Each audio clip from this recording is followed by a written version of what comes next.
Master, welcome back again to our channel. Panibagong araw, panibagong kabanata na naman ang pagsamasamahin natin ngayong araw na ito. At kung bago ka sa ating channel, pag-click ang subscribe button and hit the notification bell para updated kayo sa ating mga susunod na videos. So mga Master, bago natin simulan ang ating kabanata ngayong araw na ito, huwag po sana natin skip yung ads mga Master, no, dahil malaking bagay na po yan sa ating munting channel. So simulan na natin kabanata ngayong araw na ito. Let's go! Kabanata 5336-5355. Kabanata 5336. James, ang mga salita ay nagpukaw ng isang malaking kaguluhan. Lahat ay humanga na si James ay maaaring labanan ang maagang yugto ng Great Celestial Rank habang nasa pinakamataas na ranggo lamang. Natagpuan nila na hindi makapaniwala na nais niyang hamanin ang 5 kalaban sa huling yugto ng Great Celestial Rank.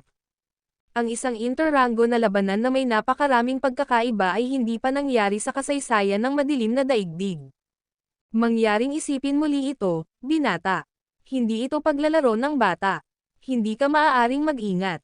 Kung talo ka, ang mga pool ng premyo na iyong nakuha hanggang ngayon ay mawawala na. Babubuin ka ng wala, paalala muli ni Halianor. Ayos lang. Naisip ko na ito, mahinahon na sagot ni James. Kung iyon ang kaso, igagalang ko ang iyong mga kagustuhan. Huminto si Halianor na subukang hikayatin siya. Ang susunod na labanan ay magaganap sa 10,000 taon. Panipi. Binigyan ni Halianor si James 10,000 taon upang pagalingin ang kanyang mga pinsala at ibalik ang kanyang lakas. Bukod dito, kailangan niyang pahintulutan ang iba pang karera ng mas maraming oras upang maghanda. Malaki ang premyo ni James, at ang mga ordinaryong karera ay hindi makilahok. Kahit na ang mga makapangyarihang karera na may masaganang mga mapagkukunan ay mag-iisip ng 2 beses tungkol sa panganib sa napakaraming mga mapagkukunan, dahil makakaapekto ito sa kanila ng malaki kung nawala sila. Mahirap hulaan kung ang iba pang karera ay handang hamanin si James. Sa kaso na walang sino mang lumahok sa labanan, ang Yefteres ay kailangang magpadala ng 5 sa kanilang mga alagad sa huling yugto ng ranggo ng Great Celestial. Iyon ay nangangahulugang kailangan nilang maglagay ng isang napakalaking pusta na binubuo ng isang malaking halaga ng mga mapagkukunan. Bumalik si Halianor sa kanyang upuan sa madla. Inscan niya ang lugar, tinitingnan ang mga maimpluwensyang pinuno ng iba't ibang karera. Bagaman ang ilang mga pinuno ay wala, ang karamihan sa kanilang mga pangunahing matatanda ay dumating upang mag-isip ng mga laban. Sino mang interesado na lumahok sa labanan, mangyaring ipaalam sa amin sa lalong madaling panahon. Pagkatapos magsalita, iniwan ni Halianor ang gumuho na puwang. Ang isang kaguluhan ay agad na sumabog sa karamihan. O Diyos ko, baliw siya. Ang labanan ay hindi pa nagsimula, ngunit kinakabahan na ako. 49 na pakikipaglaban sa 5 kalaban sa huling yugto ng Great Celestial Rank ay bababa sa kasaysayan. Ang mga powerhouse na tinalakay sa gitna ng kanilang sarili. Tiningnan ni Latro si Lemuel at tinanong, ang 49 ay may ilang uri ng trump card sa kanyang mga manggas. Umiling-iling si Lemuel at sinabing, hindi na alam ko. Hindi alam ni Lemuel ang tungkol kay James maliban na siya ang Panginoong Supremos sa kanyang nakaraang buhay at ang tagalikha ng Genesis Path banal na kasulatan. Wala siyang ideya kung ano ang pinagkadalubhasaan ng ibang supernatural na kapangyarihan ni James. Ang balita tungkol sa susunod na labanan ni James ay naging usapan ng madilim na daigdig. Matapos marinig ang tungkol sa labanan, ang ilang karera na halos hindi lumipat sa madilim na mundo ay nagmamadali din sa arena ng Yefteres. Maraming karera ang naiintriga at nais na lumahok sa labanan. Malaki ang premyo ni James at binubuo ng hindi mabilang na bihirang kayamanan. Sa kanilang mga mata, ginagarantiyahan ang tagumpay kung nagpadala sila ng mga alagad sa huling yugto ng Great Celestial Rank, na maaaring pumatay ng mga kalaban sa maagang yugto ng Martial Celestial Rango hanggang sa gitnang yugto. Hindi nila naniniwala si James, na nasa pinakamataas na ranggo lamang, ay maaaring talunin ang isang kalaban na may lakas upang patayin kahit na ang mga powerhouse sa ranggo ng Martial Celestial. Di nagtagal, maraming karera ang nagsumite ng mga aplikasyon upang lumahok sa labanan. Nagulat si Halianor nang makita niya ang napakaraming mga aplikasyon. Akala niya hindi maraming karera ang handang gumastos ng maraming mga mapagkukunan upang lumahok sa labanan. Gayunpaman, ang bilang ng mga aplikasyon ay lubos na lumampas sa kanyang mga inaasahan. Sa huli, hindi niya kailangang mag-alala tungkol sa pagpuno ng mga spot. Inanyayahan ni Holly Anor ang mga tagapagsalita ng iba't ibang karera sa pangunahing bulwagan ng Yefteris. Sir Holly Anor, duda ako na ang sino mang maaaring lumaban sa isang kalaban na mas mataas sa ranggo ng paglilinang. Inaasahan ko na ang 49 na ranggo ng paglilinang ay wala sa maagang yugto ng soberanong pang-anim na ranggo. Dapat ay gumamit siya ng ilang uri ng trick upang maitago ang kanyang tunay na lakas mula sa Yefteris. Ang ilang mga powerhouse ay nagtaas ng kanilang mga alalahanin. Dahil kailangan nating ilagay ang napakalaking taya upang lumahok sa labanan, dapat nating suriin muli ang kanyang ranggo ng paglilinang. Tumanggo si Holly Anor at sinabing, naiintindihan ko na ang lahat ay dapat na nag-aalala na sinasadya naming binalak ang mga laban na ito upang lokohin ang iyong mga mapagkukunan. Dahil ang aming integridad ay pinaghihinalaang, magkakaroon kami ng isang pampublikong pagtatasa ng kanyang ranggo ng paglilinang bago ang tugma. Sa napakaraming mga powerhouse ng Dark World na natipon, sigurado ako na hindi siya maaaring maglaro ng anumang mga trick sa lahat ng nanonood. Ang tagapagsalita ay hinalinhan ng kanyang mga salita. Pagkatapos ay nagpatuloy si Holly Anor upang pumili ng 5 karera upang lumahok sa labanan. Tulad ng para sa mga Yefteris mismo, wala silang hangarin na makisali. Ang mga sinaunang karera ng Mevryes at Yefteris ay hindi nakibahagi sa labanan.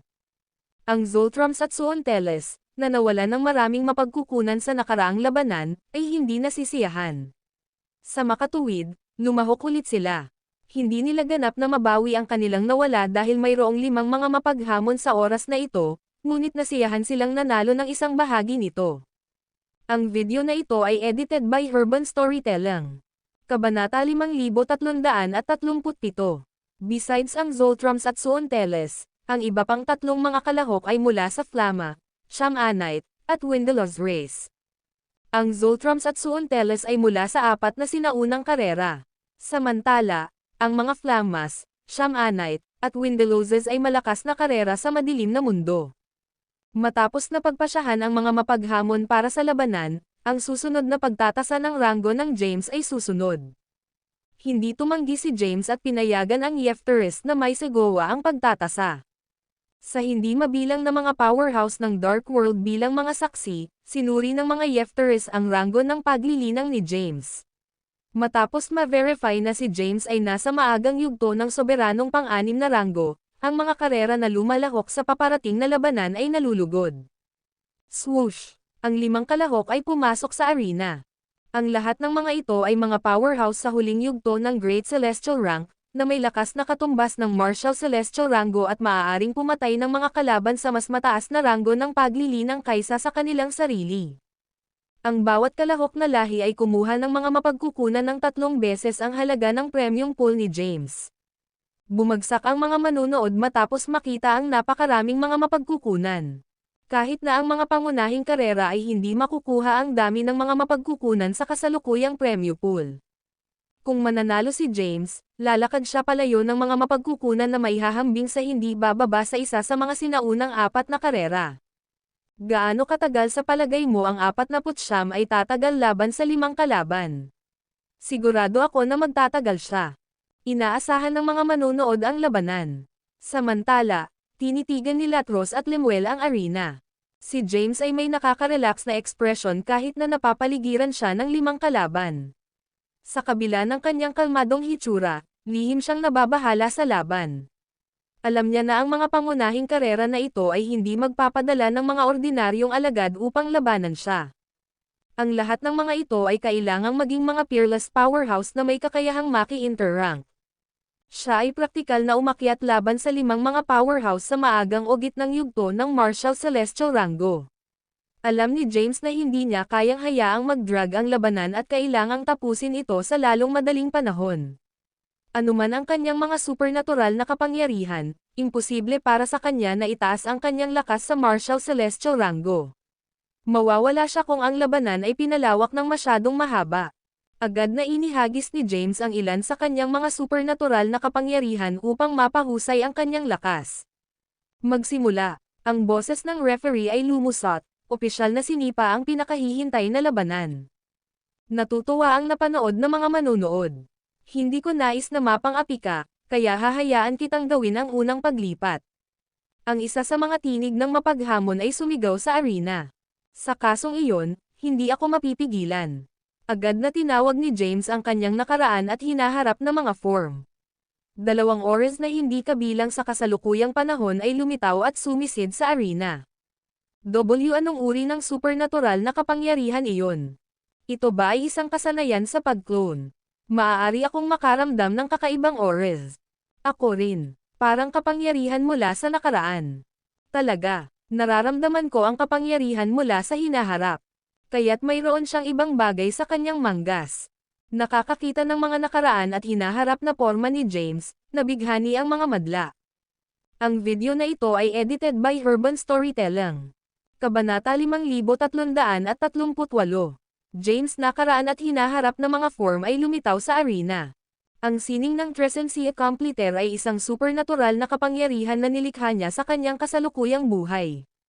Ang kanyang nakaraang form ay mapapabuti habang ang kanyang kasalukuyang form ay napabuti. Gayunpaman, ito ay magiging bahagyang mas makapangyarihan kaysa sa kanyang kasalukuyang sarili. Sa kabila nito, ang kanyang nakaraan at hinaharap na mga form ay may malaking potensyal. Ang kanyang hinaharap na form na nilinang sa isang hindi pangkaraniwang puwang ng hinaharap at lilito lamang kapag tinawag siya ni James. Ang dalawang form ay mukhang eksaktong katulad ni James, ngunit mayroon silang iba't ibang mga auras. Haha, iniisip mo ba ang pakikipaglaban sa amin ng dalawang clones? Nararamdaman ko ang kakaibang aura mula sa kanila. Gayunpaman, ang iyong ranggo ng paglilinang ay masyadong mahina. Hindi ka man lang manindigan laban sa isa sa amin, hayaan ang 5. Wala kang pagkakataon na manalo. Ang ilan sa mga mapaghamon ay pinaglaruan si James. Nasa huli silang yugto ng Great Celestial Rank at may lakas na patayin ang mga kalaban sa Martial Celestial Rango. Hindi mahalaga kung gaano kalakas na napatunayan ni James na sa mga nakaraang laban, naisip pa rin nila siya tulad ng isang ant na naghihintay na trampled. Napangiti si James sa kanilang mga salita. Alam niya ang lakas ng kanyang mga kalaban, kaya't pinlano niyang lumabas laban sa kanila. Nais niyang gamitin ang kanyang pinakadakilang card ng trumpeta upang mahuli silang magbantay at ibagsak ito. Noong siya ay nasa Joe Academy's Arena World, ginamit niya ang Trescentia na nakumpleto ang sining. Gayunpaman, mayroon siyang ilang mga reserbasyon at ginamit lamang ang isang hindi kumpletong bersyon.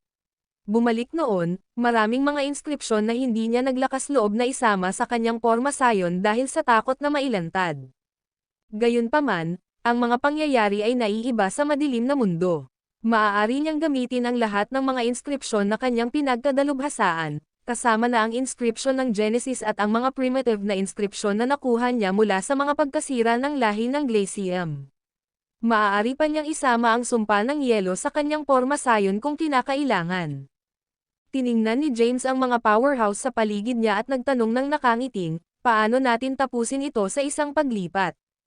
Mawawala si James sa labanan kung ang sining ng Trescentia ay hindi sapat upang patayin ang 5 kalaban. Gumamit ng anumang ibig sabihin ng labanan na mayroon ka. Unti-unting naging translucent ang katawan ni James. Ang kanyang laman at buto ay nagbago sa mahiwagang at malalim na mga inskripsyon, pagkatapos ay sa huli sa isang mahiwagang porma sayon. Ang kanyang nakaraang form ay nakaupo sa itaas ng porma sayon at ang kanyang hinaharap na form sa ibaba nito. Lahat ay natigilan sa kakaibang paningin. Anong uri ng supernatural na kapangyarihan iyon?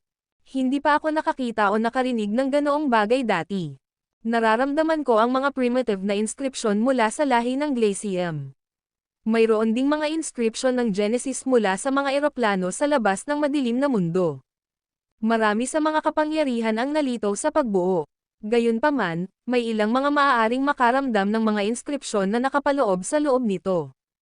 Isinama rin ni James ang mga supernatural na kapangyarihan ng kanyang nakaraang buhay sa pagbuo. Ang isang malakas na puwersa ay sumisid sa arena matapos na itapon ni James ang Trescentia Complete Art.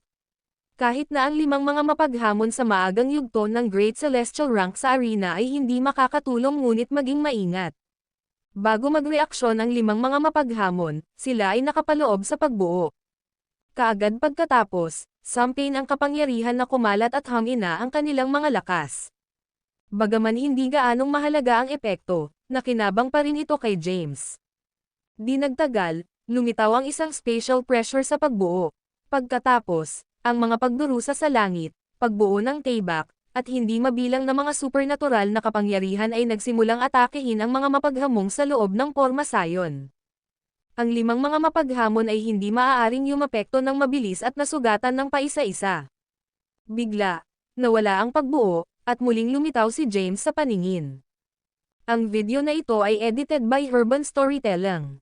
Kabanata 5339. James na bahagi at hinaharap na form ay agad na pinagsama sa kanyang pangunahing katawan. Pagkatapos, agad niyang tinawag ang Supremus Sword at sumabog sa harap ng isa sa kanyang mga kalaban. Inilipat niya ang kanyang Tayback at pinakawalan ang isang kakaibang kapangyarihan. Mabilis na tinawag ng mapaghamon ang isang sandata upang hadlangan ang pag-atake. Gayunpaman, ang kanyang Tayback ay nabasag agad. Ang Supremus Sword ay bumagsak sa kanyang katawan, at isang kakaibang puwersa ang sumabog sa loob ng kanyang katawan. Ang kanyang laman ay nawawala, at ang kanyang kaluluwa ay mabilis na tumakas mula sa lugar. Ano ang napakalakas nito? Ang mga manonood na nanonood ay dumbfounded.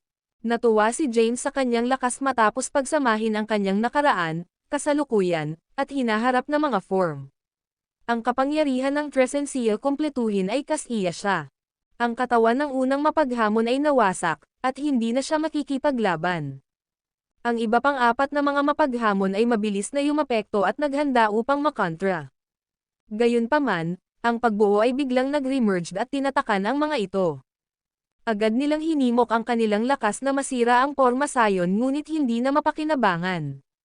Ang mga inskripsyon ng Pormasayon ay masyadong malalim at naglalaman ng malaking kapangyarihan. Hindi sila makatakas. Matapos ang pansamantalang pag-trap sa natitirang mga mapaghamon, ikinakalat ni James ang pagbuo at pinagsama sa kanyang iba pang 2 anyo. Pagkatapos, mabilis siyang sinisingil sa kanyang susunod na target.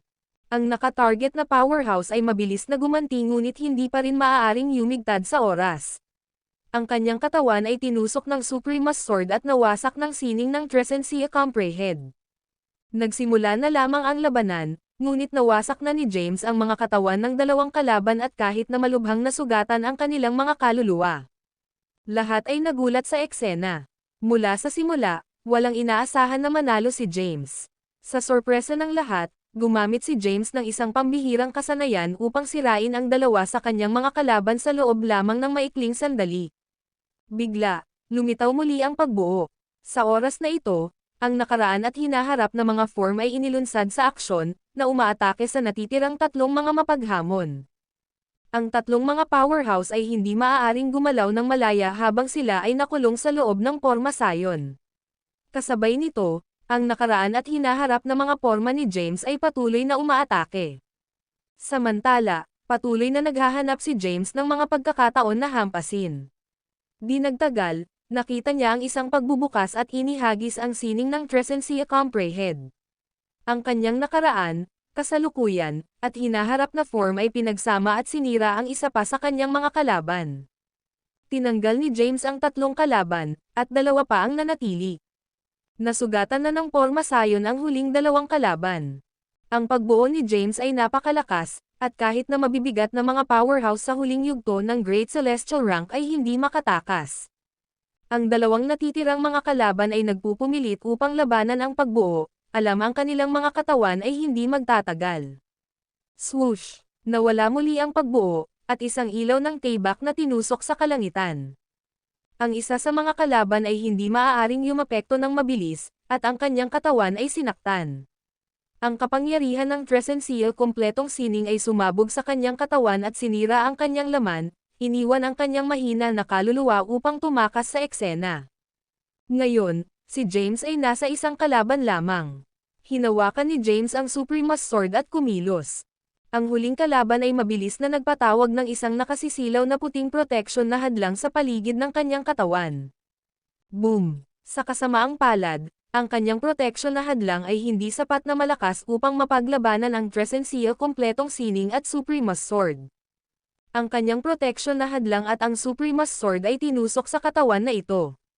Ang kanyang katawan ay nagsimulang mawala at mawala sa walang bisa. Natapos ang misyon. Oras upang tawagan ito sa isang araw. Inalis ni James ang Supremus Sword, pati na rin ang kanyang nakaraan at hinaharap na mga form. Pagkatapos, tiningnan niya ang 5 kaluluwa sa harap niya. Nang mapansin ang kanilang mga nagagalit na mga ekspresyon, sinabi ni James, "Nagpakita na ako ng awa, o kung hindi, ang iyong mga kaluluwa ay mawawala kasama ang iyong mga katawan." Ang video na ito ay edited by Urban Storytelling. Kabanata 5340. James ay pinapalo sa kanila. Imposible para sa kanya na magpakita ng awa sa isang matinding labanan. Nakikipaglaban siya sa lahat ng mayroon siya. Sa buong tugma, siya ay sumakit ng 5 beses at ganap na pinatuyo ang kanyang 3 anyo ng lahat ng enerhiya. Pinakawalan niya ang kanyang pinakamalakas na galaw at hindi na makukuha sa ibang kalaban. Bagaman pinananatili niya ang isang mahinahon na pag-iingat, wala na siyang kapangyarihan. Matapos ang 5 kaluluwa ay umalis sa arena sa kahihiyan, bumagsak sa lupa si James. Pinilit niya ang kanyang sarili na may kahirapan at umupo sa isang posisyon ng lotus. Pagkatapos, sinimulan niyang ibalik ang kanyang lakas. Hindi mabilang na mga powerhouse ang natipon sa auditorium sa labas ng arena, ngunit patay itong tahimik. Natapos ang labanan ng mabilis nang magsimula ito. Bukod dito, ang kinalabasan ay naiiba sa inaasahan ng lahat. Sa sandaling iyon, ang mga taya na inilagay ng 5 karera ay idinagdag sa naunang premium pool ni James. Matapos mabawi ni James ang ilang lakas, inalog niya ang kanyang kamay at nakolekta ang lahat ng mga mapagkukunan sa isang kayamanan ng imbakan. Mahina pa rin siya ngunit maligaya na ngumisi. Huff! Huminga ng malalim si Latros at sinabing, malakas siya. Hindi ako makapaniwala na itinatago niya ang napakalakas na pamamaraan. Si Lemuel ay pantay na nagulat sa lahat. Hindi niya inaasahan na talunin ni James ang kanyang 5 kalaban ng madali. Hinaplos ni Halianor ang kanyang puting balbas at sinabi na nakangiting, ang batang ito ay may talento. Dalhin mo siya sa pangunahing bulwagan upang makita ako. Pagkatapos umalis ng ilang mga salita, lumakad palayo si Halianor. Tiningnan ni Yuvan si James, na nagpapagaling sa kanyang mga pinsala, pansamantala. Pagkatapos, lumingon siya sa Thea at sinabi na pinupuri, siya ay natitirang at magkakaroon ng magandang kinabukasan. Gayunpaman, ang saligan ay hindi siya nakakuha ng masamang bahagi ng mga tao na hindi niya dapat. Masasabi ni Thea na tinutukoy niya ang mga Yefteres. Masaya siyang makita si James na nanalo ngunit nag-aalala din sa kanyang kaligtasan. Ang karamihan ng tao sa auditorium ay unti-unting nagkalat. Matapos mabawi ni James ang sapat na lakas, umalis siya sa arena. Habang nasa loob ng arena, hindi niya makita ang labas ng mundo. Sa gayon, hindi niya alam na dumating si Thea upang makita siya. Nang siya ay lumakad sa labas, nakita niya si Thea sa auditorium. Bahagyang nagulat siya nang makita siya ngunit hindi lumapit. Sa halip, diretso siyang lumakad kina Latros at Lemuel. Ngumiti si James at sinabing, ang aking mabubuting kaibigan, mabibilang ko kayo upang matulungan akong iwanan ang teritoryo ng Yefteres. Hindi ako makakaalis nang wala kayong dalawa. Sa pamamagitan ng mga laban ng arena, nanalo si James ng napakalaking mapagkukunan. Imposibleng siya ay umalis ng ligtas. Kahit nakasama niya nina Latros at Lemuel, nakatali silang tumakbo sa maraming mga manggugulo. Tumingin si Latros sa paligid at napansin ang hindi magiliw na mga titig. Agad niyang binalaan sila, na nagsasabing, dinala ko siya rito, kaya masisiguro kung makalabas siya ng ligtas. Ang sinumang nang ahas na tumayo sa aming paraan ay magiging digmaan laban sa mga Theatans. Panipi. Ang kanyang boses ay sumigaw sa buong auditorium. Ang mga Theatans ay itinuturing na isang malakas na lahi sa madilim na mundo.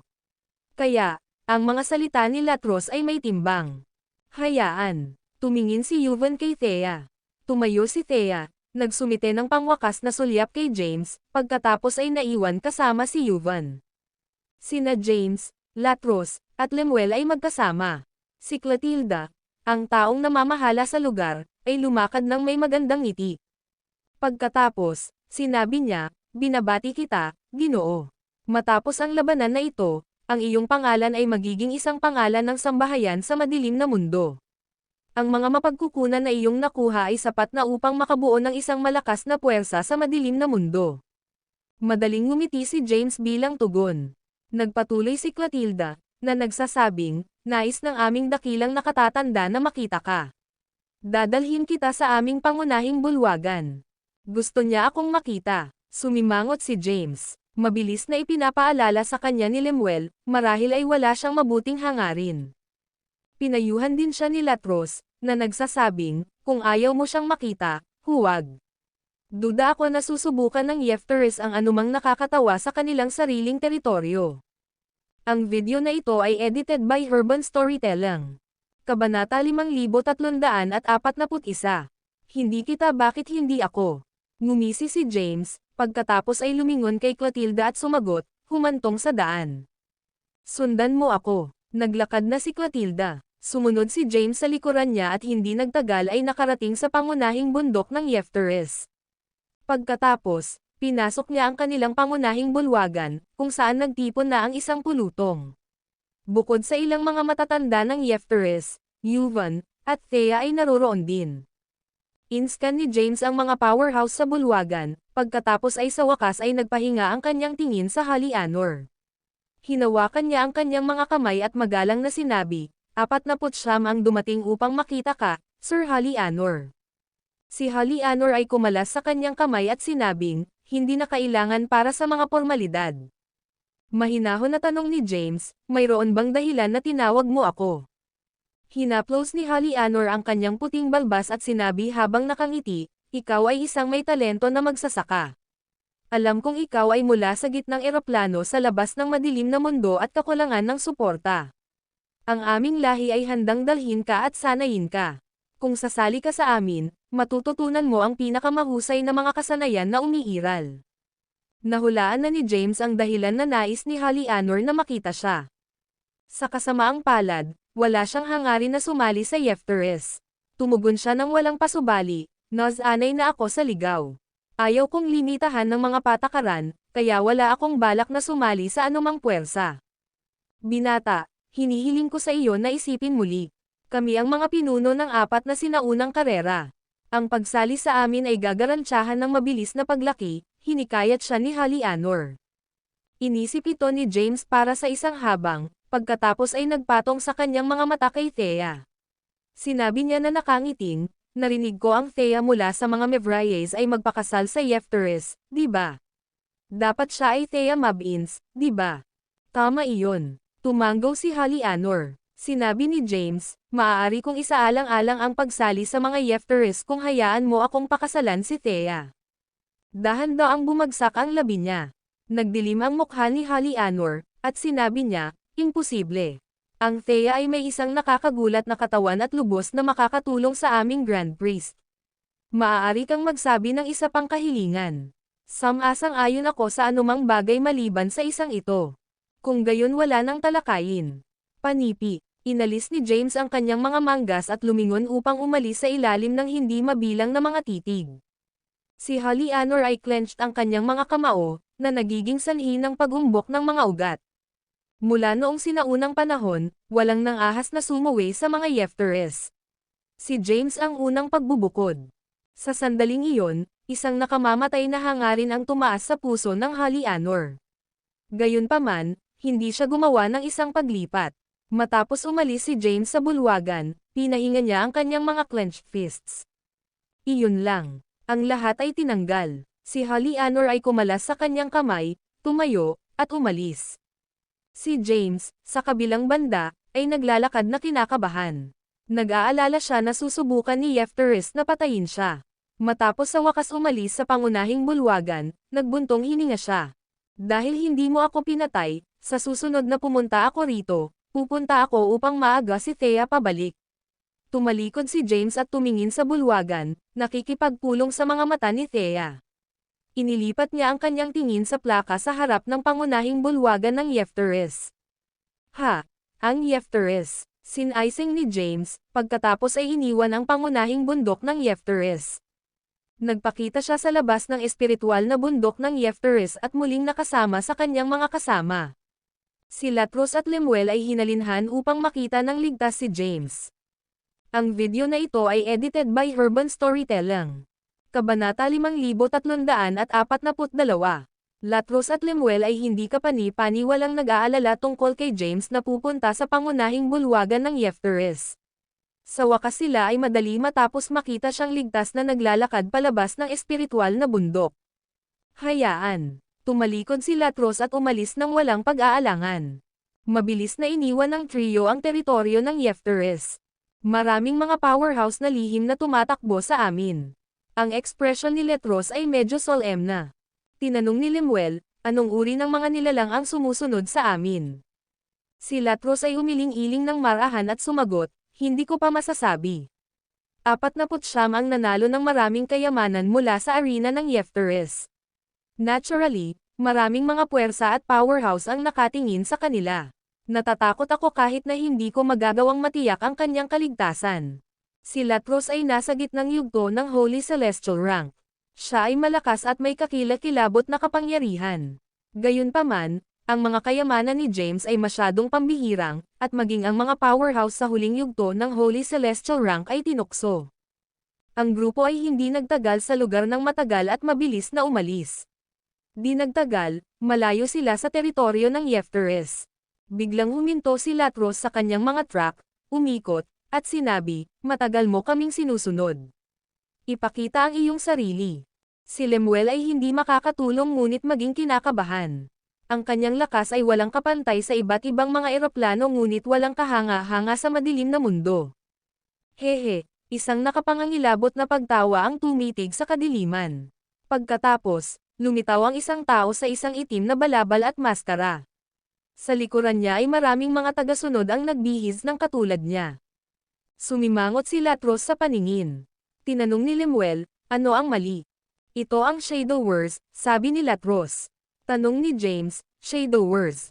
Ipinaliwanag ni Latros sa isang hushed tone, alam mo ang tungkol sa 4 na sinaunang karera ng Dark World, di ba? Sa ibabaw, sila ang pinakamalakas na pag-iral dito. Gayunpaman, maraming mga mahiwagang organisasyon at puwersa ang umiiral sa kadiliman. Kahit na ang 4 na sinaunang karera ay nag-iingat sa kanila. Ang Shadowverse ay isa sa kanila. Ang mga ito ay isang assassin guild na makakatulong sa iyo na patayin ang sinuman hanggat tama ang presyo. Papatayin pa nila ang dakilang elder ng Yefteres, Hali Anor, kung babayaran mo sila ng sapat. Panipi. Bumagsak si James sa pagkabigla. Ang Shadowverse ay dapat na isang kakilakilabot na puwersa upang kahit na maglakas loob na pumatay ng Hali Anor. Kalmado ang sinabi ng pinuno ng grupo. Ibigay ang mga mapagkukunan, at maliligtas namin ang iyong buhay. Ako ay Latros Teretos mula sa mga Theatans. Mula sa mga Anino, tama ba ang iyong pangalan? Inihayag ni Latros ang kanyang pangalan at lahi sa kanila. Gayunpaman, ang pinuno ng grupo ay hindi tumugon. Sinimulan niyang maramdaman ang ranggo ng paglilinang ng kanyang kalaban. Ang pinuno ng grupo ay malamang sa gitnang yugto ng Holy Celestial Rank, samantalang ang natitira ay binubuo ng mga powerhouse sa unang yugto ng Holy Celestial Rank at huli na yugto ng Martial Celestial Rango. Tiningnan ni Latros si Lemuel at tinanong, makikipag-ugnay ako sa pinuno. Maaari mo bang harapin ang natitira? Susubukan ko. Kulang si Lemuel. Lumingon si Lemuel kay James at sinabing, pipigilan natin sila. Dapat kang makatakas muna at magkita sa aming patutunguhan. Tumango si James. Alam ang patutunguhan na pinag-uusapan ni Lemuel ay ang tatsulok na kamatayan. Pinakawalan ni Latros ang kanyang malakas na aura, at isang mahabang tibak na materyal sa kanyang kamay. Mabilis ding umusbong si Lemuel. Samantala, itinapon ni James ang Blithe Omniscience at nawala mula sa lugar. Ang video na ito ay edited by Urban Storytelling. Kabanata 5343. Latros at Lemuel ay hinawakan ang mga Shadowverse, sinusubukan na agawin ang mga kayamanan ni James. Iniwan ni James ang lugar ngunit naramdaman ang nakakatakot na pagbabago-bago ng labanan na nagmula sa likuran niya. Natatakot siyang tumahimik at patuloy na sumulong. Hindi siya tumigil sa paglipat hanggang sa hindi na niya maiintindihan ang pagbabago-bago sa hangin. Gayunpaman, nakilala siya ng isang sorpresa matapos ang paghinto sa kanyang mga truck. Bumalik siya matapos makita ang figure na misteryosong lumitaw sa harap niya. Ang tao ay nakasuot ng isang itim na balabal, kasama ang kanyang likuran kay James, na ginagawang mahirap sabihin sa kasarian o edad ng tao. Bigla, lumingon ang tao, ngunit isang magandang maskara ang hamarang kay James na makita ang hitsura ng tao. Ang rurok ng Marshal Celestial Rango. Tiningnan ni James ang maskara na powerhouse sa harap niya na kinakabahan. Ibigay ang mga ito, ang nakamask na powerhouse ay umabot at hiniling ng isang mabagsik na tinig. Swoosh! Ang isang enerhiya ng Tayback ay bumagsak mula sa kalangitan, na naglalayong para sa masked powerhouse. Ang masked powerhouse ay mabilis na dodged ang pag-atake. Bigla, si James ay hinawakan ng isang malakas na braso at humantong palayo sa lugar. Matapos makarating sa isang mas ligtas na lugar, pinakawalan ng lalaki si James. Salamat sa pag-save sa akin, Ginoo. Hinawakan ni James ang kanyang mga kamay. Si Yuvan ay kumalas sa kanyang kamay at sinabing, marami kang nanalo mula sa arena ng Yefteres. Kahit na ang mga Yefteres ay hindi naging mahirap para sa iyo, maraming iba pang mga powerhouse ang lihim na nagsisikap na makuha ang mga kayamanan mula sa iyo. Nagawa ni Latros na takutin ang ilan sa kanila, ngunit maraming mga powerhouse ang nakatingin pa rin sa iyong mga mapagkukunan. Nag-aalala ang aming prinsesa tungkol sa iyong kaligtasan at hiniling sa akin na lihim na sundin ka. Sinuri ni Yuvan ang paligid. Matapos kumpirmahin ang walang tao ay malapit, sinabi niya, dapat kang umalis ng mabilis at manatili sa pagtatago ng ilang oras. Huwag lumipat ng walang magandang dahilan. Sige, tumanggo si James at nagbid ng palm kay Yuvan. Pagkatapos, mabilis siyang nawala sa kadiliman. Noong nakaraan, nakakita na si James ng isang mapa at na-memorize ito. Sinundan niya ang ruta sa kanyang memorya at mabilis na naglakbay sa tatsulok ng kamatayan. Si Yuvan, sa kabilang banda, ay tahimik na bumalik sa teritoryo ng Yefteres. Nang makabalik siya, balisa ay nagtanong si Thea, ay tama ang lahat, Mr. Yuvan. Panipi, sagot ni Yuvan, tulad ng inaasahan, siya ay na-target. Ang mga anino ay sumunod sa kanya. Sa kabutihang palad, sinamahan siya ng mga powerhouse sa mga unang yugto ng Holy Celestial Rank. Kung hindi, hindi siya makatakas. Ligtas na ba siya ngayon? Nag-aalala ang tanong ni Thea. Yeah, panipi. Si Thea ay hinalinhan ng kanyang mga salita. Hindi mapigilan ni Yuvan na purihin si James, hindi siya kapani-pani walang talento. Tiyak na ilalagay niya ang buong madilim na mundo ng mas maaga. Nagpakita si James ng kakilakilabot na potensyal. Siya ay nasa maagang yugto lamang ng pinakamataas na ranggo ngunit maaaring patayin ang mga powerhouse sa huling yugto ng Great Celestial Rank. Ang nasabing mga nagawa ay hindi pa nakita bago sa buong kasaysayan ng madilim na daigdig. Siya ay naging isang alamat at nakasulat na kasaysayan. Sa una, natagpuan ni Yuvan na katawa-tawa si James sa pag-aangkin na kukunin niya ang Thea mula sa kasal. Gayunpaman, parang magtagumpay siya. Ayaw niyang mamatay si James. Dahil sina James at Thea ay may isang hindi nababagabag na bono, makikinabang ang mga Mevriers kung si James ay naging isang kakilakilabot na powerhouse. Ang video na ito ay edited by Urban Storytelling. Kabanata 5344. Kahit na si Latros at Lemuel ay pinatigil ang mga anino mula sa paghabol kay James, ang isa ay pinamamahalaang lumayo. Nahuli ng mamamatay tao si James. Sa kabutihang palad, namamagitan si Yuvan at naisave si James. Matapos ligtas si James, sumugod siya patungo sa tatsulok ng kamatayan ng walang pahinga. Hindi niya kailangang mag-alala tungkol sa Latros at Lemuel. Ang dalawa sa kanila ay malakas, kaya kahit na ang mga anino ay hindi maaaring maging sanhi ng malaking pinsala sa kanila. Matapos maglakbay sa madilim na mundo sa loob ng ilang oras, sa wakas ay nakarating si James sa Kamatayan Triangle. Hindi siya pumasok sa lugar na walang ingat. Sa halip, nag-set up siya ng isang oras ng pagbuo sa malapit at nagsimulang linangin. Bagaman maaari niyang patayin ang mga powerhouse sa huli na yugto ng Great Celestial Rank kasama ang Suprema's Sword at Tresensia Comprehend Art, ang kanyang base sa paglilinang ay masyadong mahina. Kung ikukumpara sa mga Yefteres, mayroon siyang ilang malubhang paghuli. Kinuha ni James ang ilang mga bihirang mga halamang gamot mula sa kayamanan ng imbakan at sinimulang pinuhin ang mga ito ng walang pag-aatubili. Sa sandaling iyon, mayroon siyang isang masaganang halaga ng mga halamang gamot sa kanyang pagtatapon. Sa ibang lugar sa madilim na mundo, sina Latros at Lemuel ay natapos na lamang ang pag-aalaga sa pangkat ng mga mamamatay tao. Binigyan ni Latros si Lemuel ng isang hinlalaki at sinabing, kamangha-manghang. Hindi ko inaasahan na napakalakas mo. Kahit na wala ako, madali kang makitungo sa bungkos na ito ng mga mamamatay tao. Humanga si Latros ng supernatural na kapangyarihan ni Lemyo, ang Thimsurge Art. Ang sining ng Thimsurge ay may 6 na yugto, na ang huling 2 ay ang pinakamalakas. Ang ika-5 yugto at ika-6 na yugto ay pinangalan ng kawalang kamatayan at kawalang hanggan. Ikaw lamang sa maagang yugto ng Holy Celestial Rank ngunit maaaring makarating din sa isang powerhouse sa huling yugto ng Holy Celestial Rank. Si Latros ay may napakataas na papuri para kay Lemuel. Ngumiti si Lemuel at mapagpakumbabang sumagot, ang mga supernatural na kapangyarihan ng 49 ay mas malakas kaysa sa akin. Kung maabot niya ang banal na ranggo ng langit, mangibabaw siya sa madilim na mundo.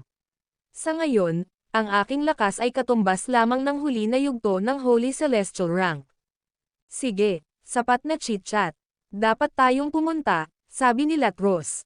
Mabilis na umalis ang 2 sa tatsulok na kamatayan. Habang naglalakbay sa kadiliman, sinabi ni Latros, pinatay mo ang maraming anino. Mag-ingat ka ngayon, at huwag ipakita ang iyong sarili sa publiko. Ang pinuno ng mga anino ay malakas. Ang alingaw-ngaw ay mayroon na siya na nasa ranggo ng quasi-bliss. Hindi sinabi ni Lemuel, ano ang dapat kong alalahanin. Hindi ako mula sa madilim na mundo. Hindi ako makakarating sa madilim na mundo kung hindi para sa 49. Matapos niyang makamit ang kanyang layunin, babalik ako sa gitnang eroplano. Panipi. Sumulong sina Latros at Lemuel habang nakikipag-chat. Di nagtagal, dumating sila malapit sa tatsulok ng kamatayan. Agad nilang naramdaman ang pagbuo ng oras ni James at alam na siya ay muling nagtatanim. Hindi nila siya inabala at matiag ang naghintay. Maya-maya, lumakad si James sa pagbuo ng oras. Gumawa siya ng isa pang tagumpay at pumasok sa maagang yugto ng Petit Celestial Rank. Ngumiti si Latros at sinabing, binabati kita. Nanalo ka ng malaking oras. Kahit na medyo naiinggit ako sa iyong mga kayamanan. Ngumiti si James bilang tugon. Si Lemuel, sa kabilang banda, ay matapang na inunat ang kanyang kamay at sinabing, tinulungan kita, kaya dapat mo akong gantimpalaan. Gusto ko ang mga landas ng Genesis ng 10,000 eroplano. Ang video na ito ay edited by Urban Storytelling. Kabanata 5345, sige. Binigyan ni James si Lemuel ng mga landas ng Genesis na 10,000 mga eroplano nang walang pag-aatubili. Nalaman ni James na hindi siya maiiwan ng walang buhay nang walang tulong ni Latros at Lemuel, o hindi niya mapapanatili ang kanyang mga mapagkukunan. Interesado din ako sa mga landas ng Genesis. Tumingin si Latros kay James. Si James ay natural na naiintindihan ang hangarin sa likod ng kanyang mga salita. Matapos ang isang bahagyang pag-aalangan, iniwas niya ang kanyang kamay, at ilang mahiwagang inskripsyon ang lumitaw sa harap ni Lemuel. Pagkatapos, sinabi ni James, salamat sa tulong. Narito ang mga landas ng Genesis ng 10,000 eroplano. Huwag banggitin ito. Inimbak ni Latros ang mga inskripsyon. Tiningnan ni James ang puwang sa unahan nila at sinabing, ayon sa mapa, dapat itong maging tatsulok ng kamatayan. Tumanggo si Latros at sumagot, oo. Ito ang tatsulok ng kamatayan. Tinanong ni Lemuel, ano ang kwento sa likod ng tatsulok ng kamatayan? Umiling-iling si Latros at sumagot, hindi ako sigurado. Ang madilim na mundo ay masyadong malawak, at maraming mga espesyal na puwang ang umiiral. Marami sa kanila ay hindi nakatira dahil maaari silang maging mapanganib. Tinatawag namin ang mga nasabing lugar na ipinagbabawal na mga zone. Matapos ang isang bahagyang pagpos, nagpatuloy si Latros, na nagsasabing, ang mga ipinagbabawal na mga zone ay mapanganib, at kahit na ang mga powerhouse sa banal na ranggo ng langit ay maaaring mamatay. Mayroong ilang mga alingaw-ngaw tungkol sa mga ipinagbabawal na mga zone. Ang mga powerhouse sa ranggo ng Transcendental Bliss ay dapat na nakatago sa loob ng ilang mga ipinagbabawal na mga zone.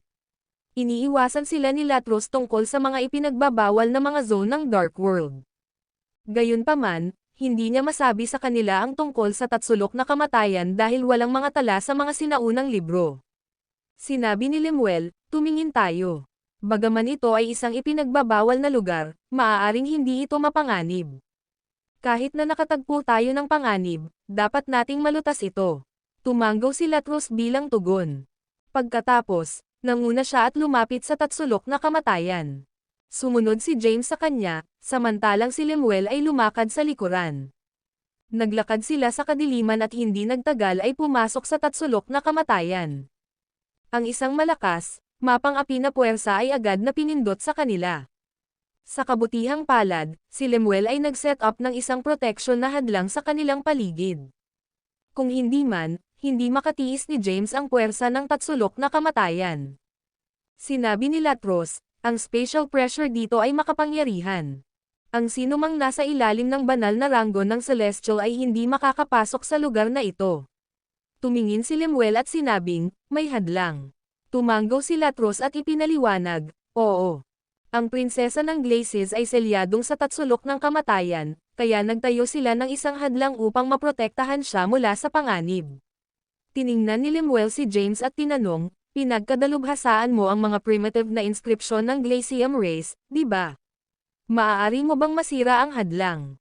Sinuri ni James ang mga inskripsyon sa mahiwagang porma sayon ng maaga. Pagkatapos, sumagot siya, maaari kong malaman kung paano, ngunit ang aking base sa paglilinang ay masyadong mahina. Kayong dalawa ay kailangang masira ito. Bibigyan ko ng mga tagubilin. Sige. Tumanggaw sina Latros at Lemuel.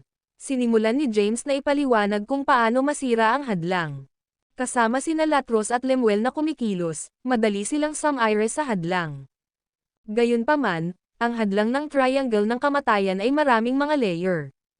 Isa-isa, sinira nila ang 100,000 mga layer bago tuluyang makarating sa tatsulok na kamatayan. Ang puwang ng kamatayan triangle ay magulong, at ang isang nakakatakot na kapangyarihan ay sumisid sa hangin. Ang mga nasa ilalim ng banal na ranggo ng langit ay mapapawi kung sila ay lumakad sa lugar. Hindi ligtas na makipagsapalaran si James sa tatsulok ng kamatayan nang walang tulong ni Latros at Lemuel. Sinabi ni Latros, ayon sa mapa, ang Glacium Princess ay nasa sentral na rehiyon ng Death Triangle. Tumingin tayo, sabi ni James. Maingat na lumapit ang grupo sa gitnang rehiyon at lumitaw sa isang nasirang lugar. Ang hindi mabilang na mga labi ng balangkas ay nakakalat sa paligid, at ang mga pagbabago-bago mula sa mga laban na nangyari noong mga araw na nakaraan pa rin sa hangin. Ang video na ito ay edited by Urban Storytelling. Kabanata 5346. Ang pangkat ay tumayo sa malagkit at baog na lupain. Tumingin si James sa paligid at sinabi, ayon sa mapa, nakarating na kami. Ngunit ang lugar na ito ay mukhang isang sinaunang larangan ng digmaan. Hindi ko nakikita ang prinsesa ng Glacis. Napansin ni Latros ang kanilang paligid at sinabing, bumalik. Hinayla ni Lemuel si James, na tumagal ng ilang hakbang. Inaktibo ni Latros ang kanyang mga kapangyarihan, at isang malakas na puwersa ang sumisid sa hangin. Ang graba sa lupa ay gamulong sa hangin, at isang walang humpay na hukay ang lumitaw sa kanilang paningin. Naglakad sila papunta sa hukay at tumitig, hindi nakakahanap ng pagtatapos sa paningin. Dapat ay bumaba doon si Titi. Gayunpaman, naramdaman ko ang isang napakalakas na porma sayon. Dapat din itong mabuo kasama ang mga primitive na inskripsyon ng Glacis. Kami ay umaasa sa iyo, 49, sabi ni Latros. Tumanggaw si James bilang tugon. Ang grupo ay humawak sa kailaliman, dahan-daang bumababa sa ilalim. Di nagtagal, nakarating sila sa isang porma sayon na humaharang sa kanilang landas. Ang pagbuo ay ginawa gamit ang sumpa ng yelo. Kahit na ang mahusay na mga powerhouse ay mahihirapan itong masira, ngunit ito ay isang piraso ng cake kay James. Sa ilang oras, maaari niyang matukoy ang pagbuo. Nag-set up si James ng isang pagbuo ng oras at nagsimulang pag-aralan ang pagbuo. Daan-daang taon na ang lumipas sa isang mata. Naunawaan na ni James ang mga prinsipyo ng porma sayon. Ipinaliwanag niya ito kay Latros, ipinagkatiwala siyang masira ang porma sayon. Di nagtagal, ang porma sayon ay nabasag. Ang trio ay nagpatuloy na bumababa sa hukay at sa lalong madaling panahon naabot ang ilalim. Isang pintuan ng bato ang lumitaw sa kanilang paningin. Gayunpaman, protektado din ito ng isang malalim na porma sayon. Hindi na ito isang sumpa ng yelo. Sinuri ni James ang pagbuo at nakasimangot. Sina Latros at Lemuel ay nakatitig sa pagbuo ngunit hindi matukoy ang mga inskripsyon. Tumingin si James kay Latros at tinanong, anong uri ng mga inskripsyon ang mga ito? Nakikilala mo ba sila? Si Latros ay nanginginig ang kanyang ulo at sinabing, hindi ko alam kung ano ang mga inskripsyon nila. Hindi sila mukhang mga primitive na inskripsyon ng Glacium race. Ito ay sobrang kakaiba. Ang mga Glacies ay nagbuklod ng kanilang prinsesa dito ngunit hindi gumagamit ng kanilang sariling mga inskripsyon. Pinangunahan din ba ng pinuno ng Glacies ang mga primitive na inskripsyon ng ibang lahi? Nalitaw si Latros sa sitwasyon. Tiningnan ni Lemuel si James at tinanong, maaari mo bang matukoy ito? Tiyak na sumagot si James, malalim ang mga inskripsyon. Ang mga ito ay mas advanced kaysa sa mga inskripsyon na nakatagpo ko sa nakaraan.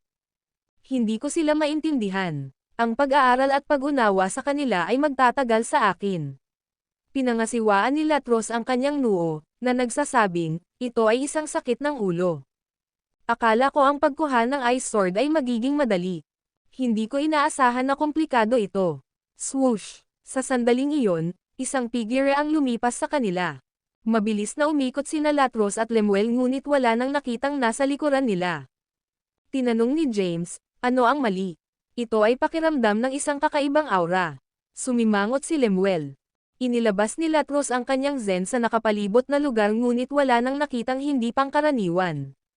Sinabi niya na same time, hindi ito maaaring. Tiyak na may naramdaman ako ngayon. Paano ito nawala ng napakabilis at walang iniwan na mga bakas? Ano iyon? Biglang itinuro ni James sa isang pader ng bato sa malayo. Si Latros at Lemuel ay tumingin sa direksyon na itinuro niya. Sa pader ng bato, mayroong isang madilim na anino na nakakabit dito. Swoosh! Nawala ang anino at biglang naipakita sa harap nila. Ang video na ito ay edited by Urban Storytelling. Kabanata 5347. Ang tatlo sa kanila ay tumalikod. Matapos maipakita ang anino, makikita nila ito ay isang tao na nakasuot ng isang itim na balabal. Siya ay walang ekspresyon, at ang kanyang mga mata ay naglabas ng isang malabong pulang glow. Nakatitig siya sa grupo. Si James ay may mga goosebumps lamang mula sa kanyang tingin. Ano ang impyerno? Kakaiba ito. Si James ay gumawa ng isa pang hakbang pabalik at tinitigan ang lalaki ng warily. May napansin si Latros at sinabi, wala itong katawan sa ilalim ng itim na balabal. Ito ay isang fragment na kaluluwa, ipinagpatuloy ni Lemuel ang kanyang pangungusap. Sa sandaling iyon, biglang sumalakay ang malilim na figure. Mabilis na umusbong sina Latros at Lemuel upang hadlangan ang kanyang pag-atake. Gayunpaman, sila ay sumabog sa epekto at sinampal sa pader ng bato sa likuran nila. Ang pader ay nawasak at nabuo ng isang tumpok ng basurahan. Umakyat sila sa mga estado ng disheveled at naglabas ng dugo. Ang malilim na figure ay pinamamahalaang upang masaktan silang dalawa na may isang suntok lamang. Tumayo siya nang hindi gumagalaw sa parehong lugar. Nang hindi nagsabi ng isang salita, tinitigan niya ang mga hindi pinangangasiwaan na mga panauhin sa harap niya. Sina Latros at Lemuel ay nakatingin sa isa't isa na may takot sa kanilang mga mata. Agad na isinagawa ni Lemuel ang sining ng Fimsurge, at nagbago ang kanyang aura. Ang kanyang pisikal na lakas, kapangyarihan ng dugo, at pangkalahatang lakas ay napabuti ng malaki. Di nagtagal, pinasok niya ang huling yugto ng Fimsurge Art, Eternity. Maaari niyang labanan ang isang powerhouse sa huling yugto ng Holy Celestial Rank kasama ang kanyang kasalukuyang lakas. Matapos itaas ang kanyang lakas, si Lemuel ay sisingilan sa malilim na figure. Itinaas ng malilim na figure ang kanyang kamay at hinarang ang pag-atake. Ang isang malakas na puwersa ay dumadaloy sa walang bisa at nagdulot ng mga bitek na bumubuo sa paligid nila. Ang pinsala ay patuloy na kumalat ngunit mabilis na naayos ng isang mahiwagang puwersa. Matapos ang paghaharap, nadama ni Lemuel ang kanyang braso na manhid. Ang isang malakas na puwersa ay sumisid sa kanyang katawan, at siya ay natitised sa paatras sa sakit. Ang malilim na figure ay tumagal ng ilang mga hakbang pabalik upang patatagin ang kanyang sarili. Bigla siyang nawala, tila natatakot kay Lemuel. Ang mukha ni Lemuel ay napilitan sa sakit. Sigurado ka ba? Nag-aalala ang tanong ni James. Kinalat ni Lemuel ang arte ng Fimsurge, umiling-iling, at sinabing, wala itong seryoso. Ang lalaking iyon ay talagang malakas. Ginamit ko ang arte ng Theme Surge at sinaktan siya ng buong lakas. Gayunpaman, pinamamahalaan niyang hadlangan ang aking pag-atake ng walang labis na pagsisikap. Tumingin si Latros kung saan nawala ang lalaki na may maalalahanin na ekspresyon. Tiningnan siya ni James at tinanong, ano ang mali? May napansin ka ba? Huminga ng malalim si Latros at sinabing, ang mahiwagang powerhouse at ang kakaibang lugar na ito ay nagpapaalala sa akin ng isang bagay. Ano ito? Sina James at Lemuel ay nagtanong ng magkakaisa. Tiyak na sumagot si Latros, isa sa pinakadakilang kayamanan ng mga Glacies, ang espiritu ng yelo. Ang espiritu ng yelo. Sina James at Lemuel ay nababagabag. Tumanggo si Latros at sinabi, oo. Maraming mga alamat tungkol sa espiritu ng yelo, ngunit bukod sa mga Glacies, walang nakakaalam kung ano ito. Narinig ang isang alingaw-ngaw na ang espiritu ng yelo ay isang buhay na nilalang. Siya ay isang Glacium powerhouse na nakarating sa ranggo ng Transcendental Bliss. Gayunpaman, nakatagpo siya ng ilang uri ng aksidente.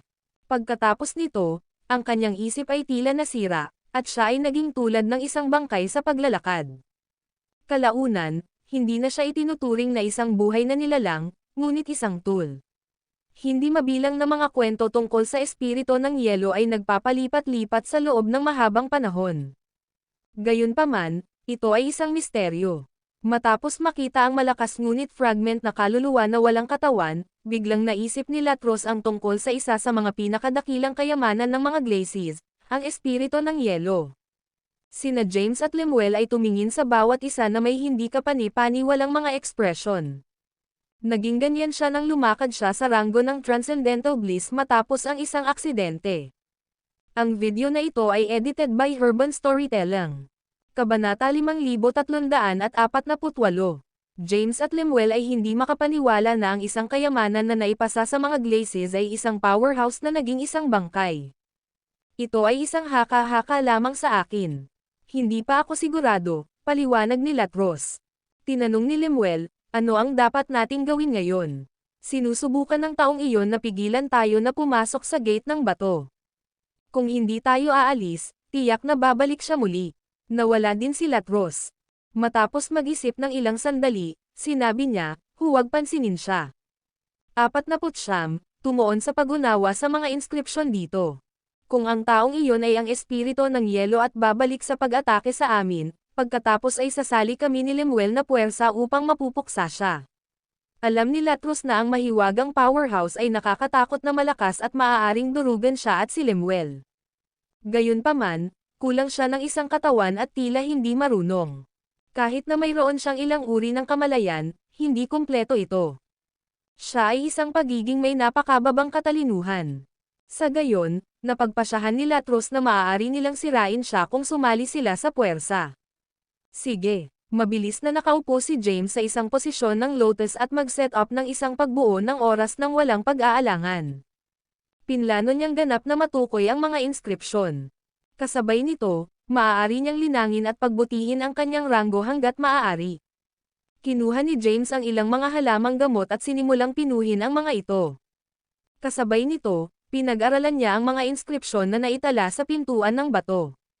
Naghintay sina Latros at Lemuel sa labas ng pormasayon. Naupo sila sa mga bato at nagsimulang makipag-chat sa labas ng inip. Gayunpaman, hindi nila pinabayaan ang kanilang bantay at patuloy na binibigyang pansin ang kanilang paligid. Tahimik na lumipas ang oras. Di nagtagal, ito ay isang panahon mamaya. Si James ay gumugol ng mahabang panahon sa loob ng pagbuo ng oras, na nagkakahalaga ng maraming mga panahon. Bumalik noong siya ay nasa pinakamataas na ranggo, maaari niyang mapabuti ng mabilis. Gayunpaman, ang kanyang pag-unlad ng paglilinang ay bumagal matapos ang pagpasok sa ranggo ng Petit Celestial. Kahit na sa hindi mabilang na mga mapagkukunan sa kamay, kailangan pa rin niyang magsikap upang makakuha ng bagong pananaw. Bagaman ginugol niya ang maraming mga panahon sa pagbuo ng oras, napabuti lamang niya ang gitnang yugto ng ranggo ng Petit Celestial. Maaari siyang pumasok sa huling yugto kung makakakuha siya ng bagong pananaw. Pagkatapos, maaari siyang gumamit ng ilang mga halamang Empyrean upang maabot ang rurok ng ranggo ng Petit Celestial. Tulad ng para sa mga inskripsyon sa pader ng bato, si James ay may ilang pag-unawa sa kanila. Ang kanyang Tresensia kompletong sining ay maaari ring lumago ng mas makapangyarihan ngayon na maaari niyang isama ang mga bagong inskripsyon sa pagbuo. Kinalat ni James ang pagbuo ng oras matapos maabot ang huli na yugto ng ranggo ng Petit Celestial. Tiningnan ni Latros si James at sinabi na nakangiting, "Binabati kita sa pag-abot ng mas mataas na ranggo ng paglilinang. Nasa huli na yugto ng Petit Celestial rank. Sigurado ako na maaabot mo ang mahusay na ranggo ng Celestial sa lalong madaling panahon." Si Lemuel, sa kabilang banda, ay hindi masyadong nagmamalasakit sa ranggo ng paglilinang ni James. Mas nababahala siya kung naintindihan ba ni James ang mga inskripsyon. Tinanong niya, "Na-decipher mo ba ang mga inskripsyon?" Tumanggo si James at sinabing, "Oo. Naintindihan ko na ang mga ito. Ito talaga ang mga primitive na inskripsyon ng Glacium race. Gayunpaman, bahagyang nabago ang mga ito.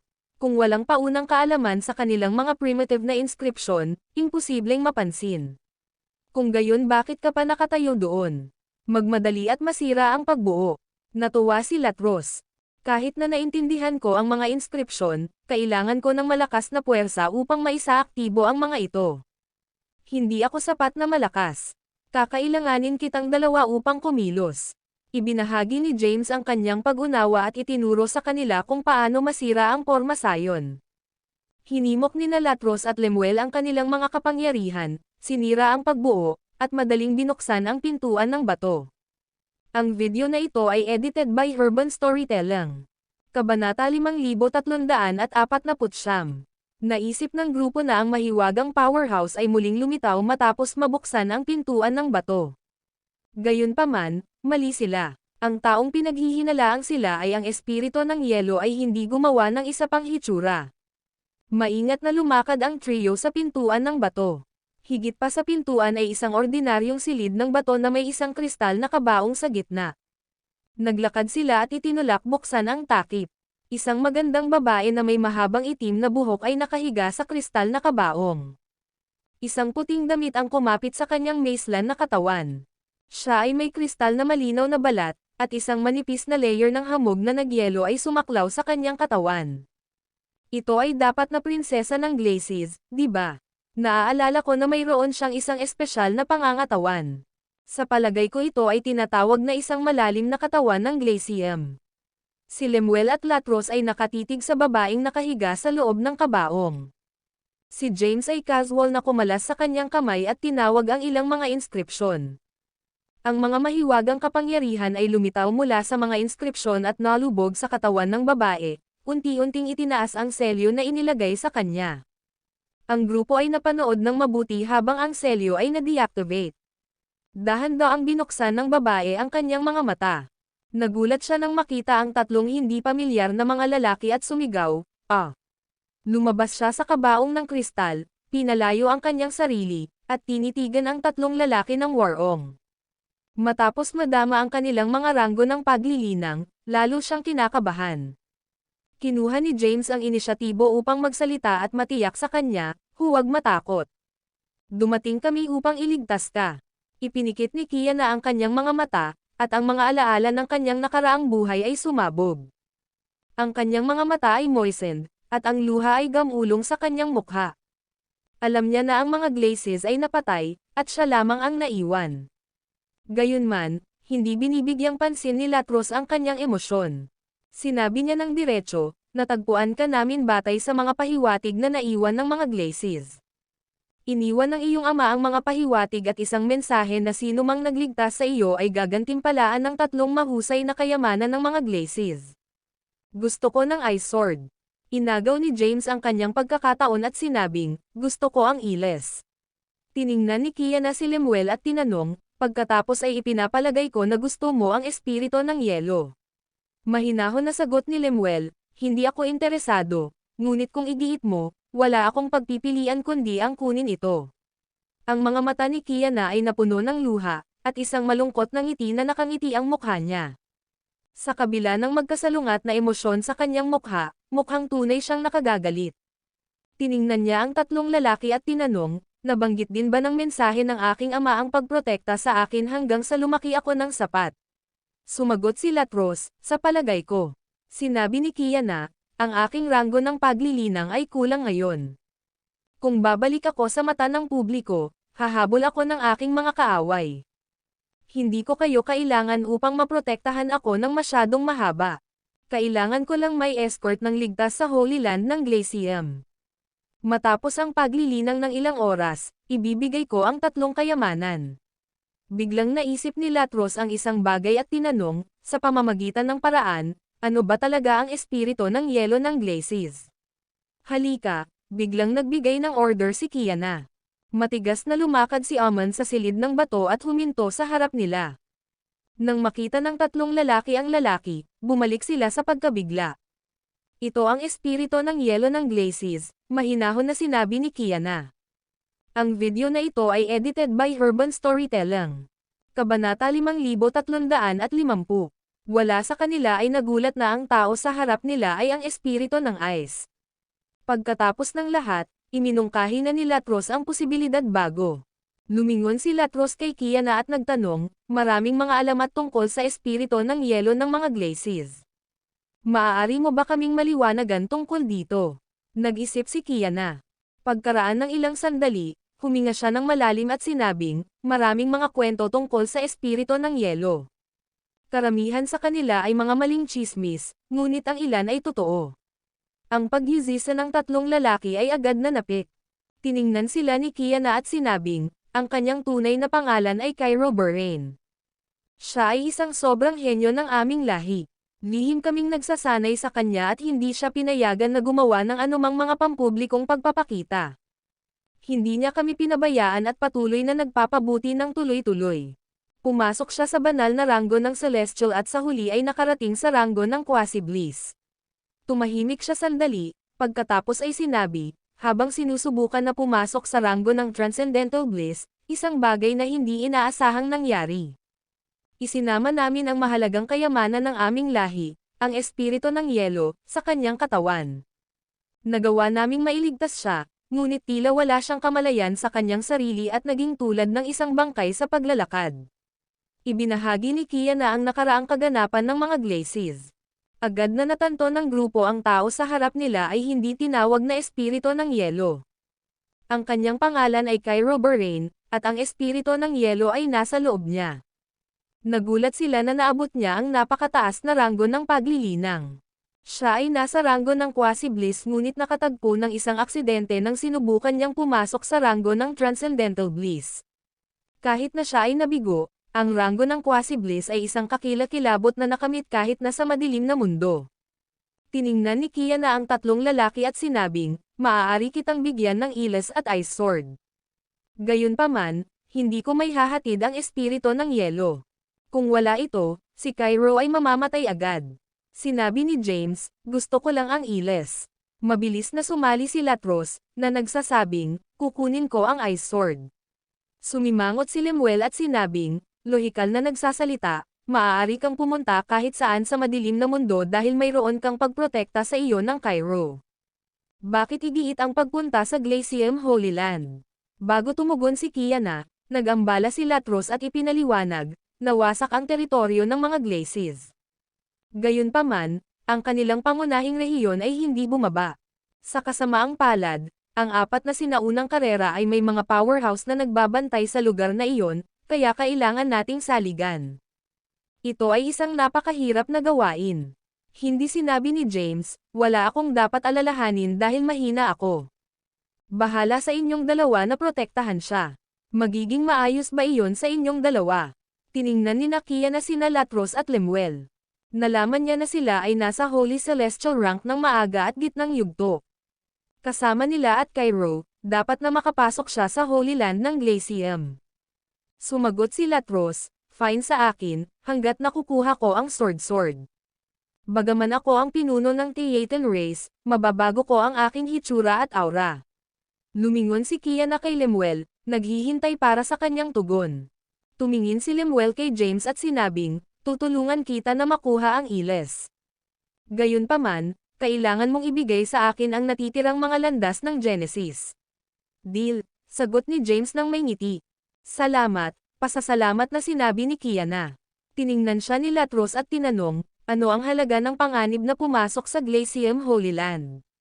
Sumagot si Kiana, mayroon akong pambihirang pangangatawan, at mayroong isang bagay na makakatulong sa akin na gisingin ito.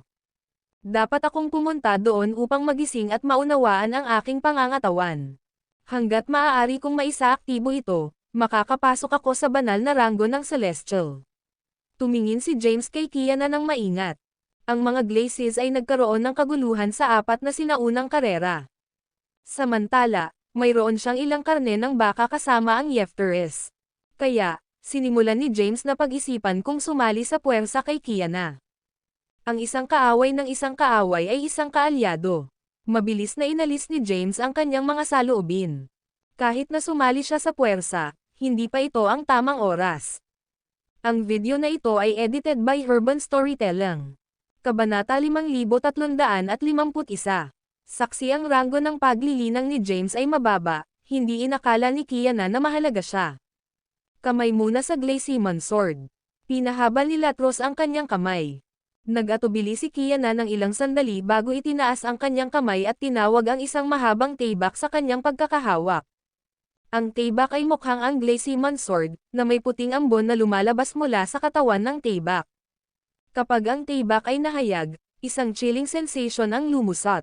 Ibinigay ni Kiana ang taybak kay Latros at sinabing, narito ang taybak na gusto mo. Kinuha ni Latros ang taybak, sinuri ito, at tumawa ng malakas. Haha, sa espada na ito, maaari akong mag-barge sa lahi ng Flama. Nasaan ang aking iles? Tumingin si James kay Kiana. Kinuha ni Kiana ang isa pang item. Ito ay isang puti at translucent crystal. Maraming mga mahiwagang inskripsyon ang inukit sa kristal. Ibinigay ni Kiana ang item kay James at sinabing, ito ang iles. Tinanggap ni James ang iles. Nang kunin ni James ang iles, naramdaman niya ang isang kahanga-hangang lakas ng buhay sa kristal. Ipinaliwanag ni Kiana, ang iles ay isang kayamanan. Naglalaman ito ng kataas-taasang kapangyarihan ng buhay. Sa labanan, kahit gaano kalubha ang mga pinsala ng isang tao, ang kapangyarihan ng iles ay maaaring pagalingin agad ang mga pinsala ng isa hanggang sa maubos ang kapangyarihan ng iles. Matapos itong maubos, maaari itong sumipsip ng enerhiya ng langit at lupa para sa muling pagdadagdag. Magandang bagay ito, natuwa si James. Sinabi ni Kiana, binigyan ko kayo ng 2 sa mga item. Sasamahan mo ba ako sa banal na site ng aking lahi ngayon? Oo naman. Sabay-sabay na nagsalita sina James, Lemuel, at Latros. Nakaramdam ng kasiyahan, inalis ni James ang iles. Ngayon na mayroon siyang iles at kumuha ng maraming mga materyales mula sa arena ng Yeftero Race, maaari niyang gamitin ang mga item na ito at ang mga landas ng Genesis ng libo-libong mga eroplano upang makamit ang isang bagong katawan. Ikaw ba ay sanay sa paggalang sa pisikal na katawan? Tumingin si James kay Lemuel at nagtanong. Tumanggaw si Lemuel at sinabing, may alam akong bagay o 2. Ti alam mo ng kaunti tungkol dito. Sa pamamagitan ng isang ngiti, sinabi ni Latros, kung kailangan mo ng aking tulong, makakatulong ako sa iyo. Nag-isip sandali si James at sinabing, plano kong mag-hone muli ng pisikal na katawan bago umalis. Sige, nagsalita muna si Kiana. Inalis na lang niya ang selyo. Ang kanyang lakas ay hindi na ibalik sa kung ano ito bago nasil. Kailangan din niyang linangin sa pag-iisa at ibalik ang kanyang lakas. Samantala, kinuha ni James ang isang malaking pangkat ng mga materyales. Ang mga materyales ay lahat ng hindi pa naganap at bihirang kayamanan. Nang makita ang napakaraming mga bihirang materyales, nanginginig si Kiana at hindi maiwasang sabihin, maraming mga materyales iyon. Tumingin si James kay Lemuel at Latros. Sinabi niya, ang mga materyales na ito ay masyadong mahirap. Sa aking kapangyarihan, hindi ko ito pinuhin. Kailangan kong mag-abala sa iyo ng 2 upang matuno ang mga materyales na ito at lumikha ng isang pisikal na prototype ng katawan. Kinuha ni Lemuel ang inisyatibo at hinayla ang isang materyal. Ang materyal ay madilim na kulay. Mukha itong average. Inaktibo niya ang kanyang kapangyarihan upang pinuhin ito, ngunit hindi ito gumalaw. Wala itong reaksyon. Napakahirap. Hindi mapigilan ni Lemuel ngunit mabigla. Pagkatapos, sa isang pag-iisip, Binago niya ang totoong enerhiya upang mag-apoy ng enerhiya. Sinimulan niyang linangin ang bihirang hiyas na ito. Ang video na ito ay edited by Urban Storytelling. Kabanata 5352. Lemuel ay nasa paunang yugto ng Holy Celestial Rango na siya ay napakalakas. Ngayon, pagkatapos mabago ang kanyang enerhiya upang mag-apoy ng enerhiya, ang kanyang siga ay nakakatakot. Habang sinunog ang apoy, ang itim na kristal ay unti-unting naging pula. Sa huli, natunaw ito. Sa panahong ito, gumawa din si James ng isang amag. Ang amag ay ang parehong sukat ng kanyang pisikal na katawan. Ibinuhos ni Lemuel ang natunaw na likido sa amag. Pagkatapos, kumuha si James ng maraming mga materyales. Sina Lemuel at Latros ay kumilos ng magkasama. Sinimulan nilang pinuhin ang mga bihirang kayamanan na ito. Sa ilalim ng kanilang pagpipino, natunaw ang mga materyales at naging likido. Di nagtagal, lumitaw ang isang pisikal na katawan.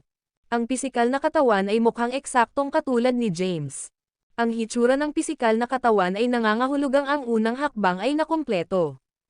Ang pisikal na katawan ay mayroon lamang mga buto at meridian. Susunod, kailangan nilang isama ang dugo at kaluluwa sa pisikal na katawan. Iiwan namin ito sa iyo ngayon. Tiningnan ni Latros si James at sinabing, kung maaari kang pagsamahin sa pisikal na katawan na ito ng perpekto, ang iyong pisikal na kapangyarihan ay maabot ang sukdulan. Kahit na ang isang powerhouse ng banal na ranggo ng langit ay gumagamit ng kanyang buong lakas upang salakayin ka, hindi niya mapinsala ang iyong pisikal na katawan. Tumanggaw si Lemuel at sinabi, tama iyon.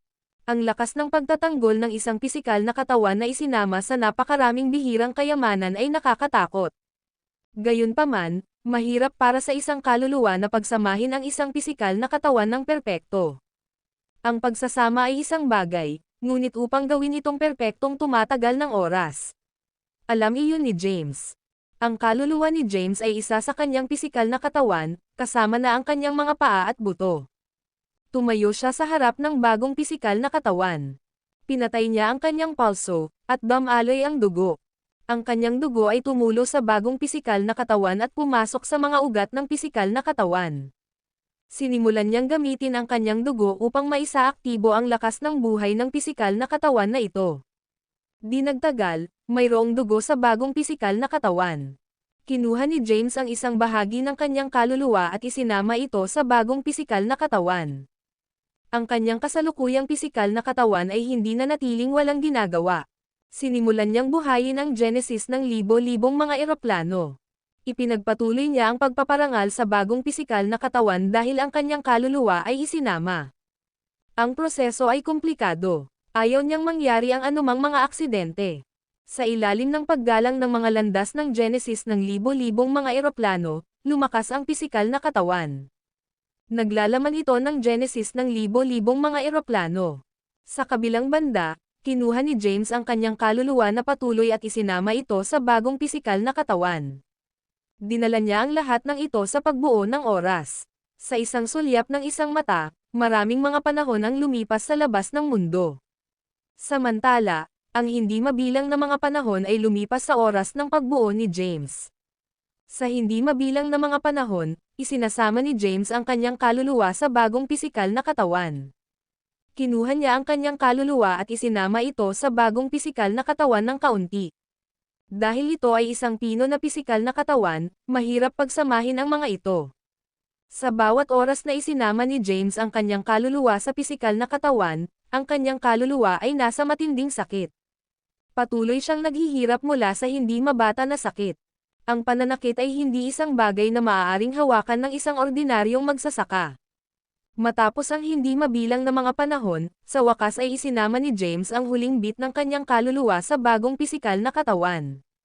Sa ngayon, ang bagong pisikal na katawan ay dahan-daang binuksan ang mga mata nito. Ang kaluluwa ni James ay isinama sa bagong pisikal na katawan. Ngayon, ang bagong pisikal na katawan ay may kamalayan. Sa kabilang banda, malabo ang kamalayan ni James. Nakaramdam siya ng sakit ng ulo. Sinubukan niyang tumayo, ngunit napagtanto niya na hindi niya makontrol ang kanyang katawan. Gamit ang lahat ng kanyang lakas, sa wakas ay pinamamahalaang niyang tumayo. Sinubukan niyang maglakad, ngunit nahulog siya sa lupa sa sandaling siya ay sumakay sa hakbang. Ang kapangyarihan ng pisikal na katawan na ito ay nakakatakot. Nang siya ay nahulog sa lupa, isang crack ang lumitaw sa lupa. Mabilis na kumalat ang crack.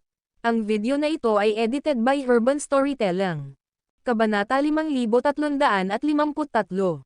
Tapos na. Nang makita ni Lemuel ang eksenang ito, hindi niya maiwasang sumigaw. Ang pisikal na katawan na ito ay nabuo ng hindi mabilang na mga materyales at ang mga landas ng Genesis ng libo-libong mga eroplano.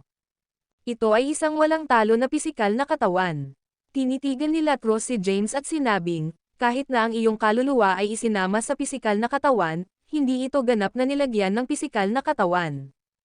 Tatagal ng oras para sa dalawa na ganap na pagsamahin. Nahirapan si James na bumangon. Nakaupo sa lupa at nahuli ang kanyang hininga, tinanong niya, Latros, ano ang dapat kong gawin upang masira ang mga ito? Pakiramdam ko ay hindi ko makontrol ang aking pisikal na katawan ngayon, hayaan ang aking pisikal na kapangyarihan. Sa pamamagitan ng isang ngiti, sinabi ni Latros, walang ibang pamamaraan. Kailangan ng oras para sa kanila na umangkop sa isa't isa. Matapos ang ilang oras, kakailanganin mong lumaban ng maraming beses. Kailangan mong hayaan ang iyong kaluluwa at pisikal na katawan na magkasya sa labanan. Hanggang kailan ito aabutin? Tanong ni James. Umiling-iling si Latros at sumagot, hindi ko alam. Si Kiana ay nanonood sa tabi. Pinanood niya si James na kunin ang kanyang kaluluwa at isinama ito sa walang talo na pisikal na katawan ng kaunti. Natigilan siya. Nakita niya ang mga espiritu na umaagaw ng mga pisikal na katawan, ngunit hindi pa siya nakakita ng isang tao na nagpaparangal sa isang pisikal na katawan. Huminga ng malalim, tinanong niya, maaari ba tayong pumunta ngayon? Ang kakayahan ni Kiana ay naibalik. Ngayon, madali niyang nais na pumunta sa banal na site ng lahi ng Glacium. Nais niyang maisaaktibo ang malalim na katawan ng Glacium. Pagkatapos nito, papasok siya sa banal na ranggo ng Celestial. Matapos maabot ang banal na ranggo ng langit, kahit na hindi siya makakasalungat sa sinaunang apat, maaari niyang maprotektahan ang sarili. Paano ako makakapunta sa estado na ito? Nadama ni James na walang magawa habang sinabi niya, huwag itong magmadali. Hintayin akong masanay ako. Tumungo tayo sa banal na site ng lahi ng Glacium pagkatapos kong makontrol ang pisikal na katawan na ito. Maghintay tayo noon. Mayroon kaming oras, sabi ni Lemuel. Tumanggo si Latros. Sa malaking kahirapan, tumayo si James. Pagkatapos, kinuha niya ang iles at tinanong, paano ko ito magagamit? Ipinaliwanag ni Kiana, hindi mo rin makontrol ang iyong katawan ngayon. Hindi mo ma-refine ang iles. Ang paggamit ng iles ay madali. Kailangan mo lang itong pinuhin sa iyong katawan. Di nakikita. Pansamantalang inilayo ito ni James.